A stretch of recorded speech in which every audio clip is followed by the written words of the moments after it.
उसके आगे हम पढ़ेंगे कि क्या होता है उसकी टर्म के साथ में। In his defense, the Carter really had a little choice. इसके पक्ष में जो कार्टर थे उनके क्या विचार थे इसके चॉइस में।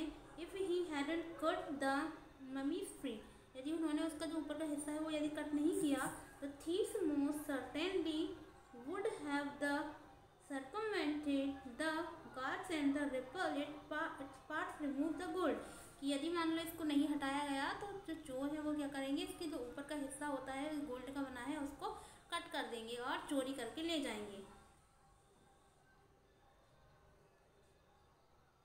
और गोल्ड को निकाल लेंगे, सोना चोरी हो जाएगा। इट्स टच टाइम, ये उसका समय था। The royal were the fabulously wealthy, मतलब ये सोचो उस समय की बात है, वो कितना वेल्दी रहा होगा जो कि सोने का उसके पास ही है। एंड दे थॉट, उसने सोचा, और होप, उसने आशा की, they could be take their the riches with them for his journey to the great beyond, मतलब उसकी जो यात्रा रही होगी वो परे रही होगी सब चीज़ों से। किंग टट was the lavished with glittering goods, मतलब उसको इतने सारे सामानों से नवाजा गया।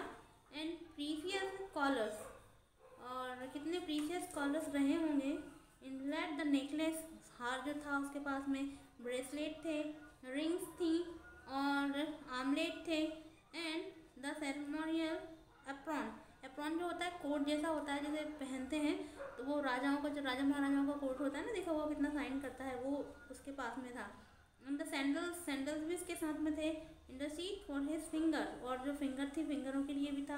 टोस, अंगूठों में भी पहनने वाला कुछ था। एंड द आइकॉनिक इनर कफिन, और उसका जो इनर कफिन था, और मास्क भी था। All of the pure gold, ये सारी चीज़ें जो अभी नाम ली ये सब सोने की बनी हुई थी।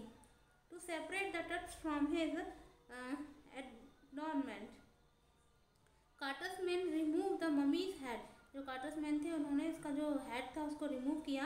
And several nearly every major joint, और उसके जो जॉइंट थे उसको निकाले। And once he had the finished and they resemble the remain on the air of the sand, and it wouldn't be box with the padding his conceal the damage of the bed where the Tut now rest, मतलब now जब उसने सभी चीज़ें जो थी वे सब gold की बनी हुई थी, और इसीलिए उसने जो सब चीज़ें जो धीरे धीरे उसकी डैमेज होती गई।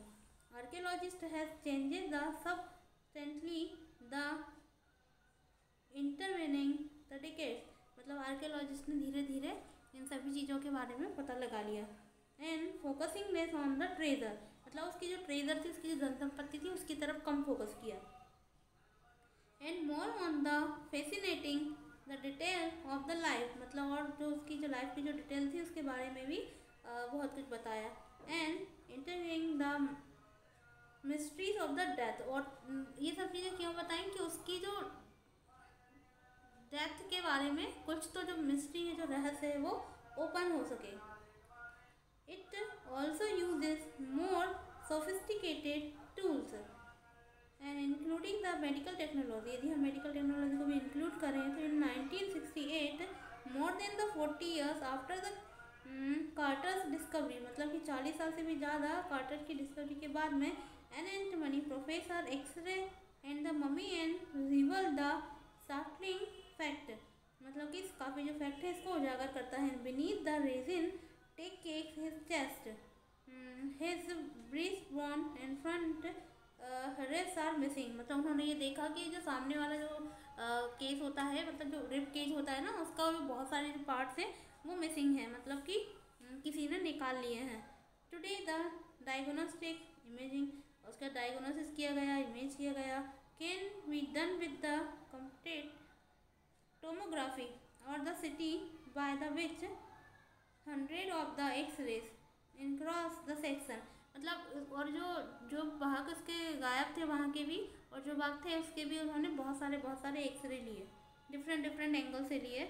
And put together to like the slice and create a 3 dimensional virtual body, और उसकी बॉडी का जो 3 डायमेंशनल वर्चुअल पिक्चर था वो लिया। Wait more would be the CT scan, और सिटी स्कैन ने और क्या क्या रिवील किया of the truths than the X-ray, और एक्सरे ने क्या एक्सप्लेन किया and couldn't it the answer, परंतु इसका आंसर नहीं दे पाया। Two of the biggest question, दो क्वेश्चन बहुत बड़े बड़े थे। Still the reading about him, how did he die, कैसे वो मरा होगा। And how old was he, और कितनी उम्र का था वो at the time of his death, उसकी मतलब उसकी जब डेथ हुई थी तब वो कितने साल का रहा होगा, और उसकी जब डेथ हुई थी और वो मरा कैसे। ये दो बड़े क्वेश्चन थे जिनका आंसर नहीं मिल पा रहा था। King stood damage with the big event, ये बहुत बड़ी घटना थी। Even by the royal standard के हिसाब से he was the last of his family line, इसकी फैमिली में वही एक अकेला था। And his funeral was the death to the dynasty, मतलब उसके परिवार में, उसके खानदान में उसका वारिस कोई भी नहीं बचा था, वो लास्ट वारिस था। And particularly of his passing away, और वो भी चला गया था। And his after are the unclear, और उसके बाद में कोई नहीं था, उनका जो खानदान था वो पूरा क्लियर हो चुका था। It's enough for today, we will continue tomorrow. Thank you so much.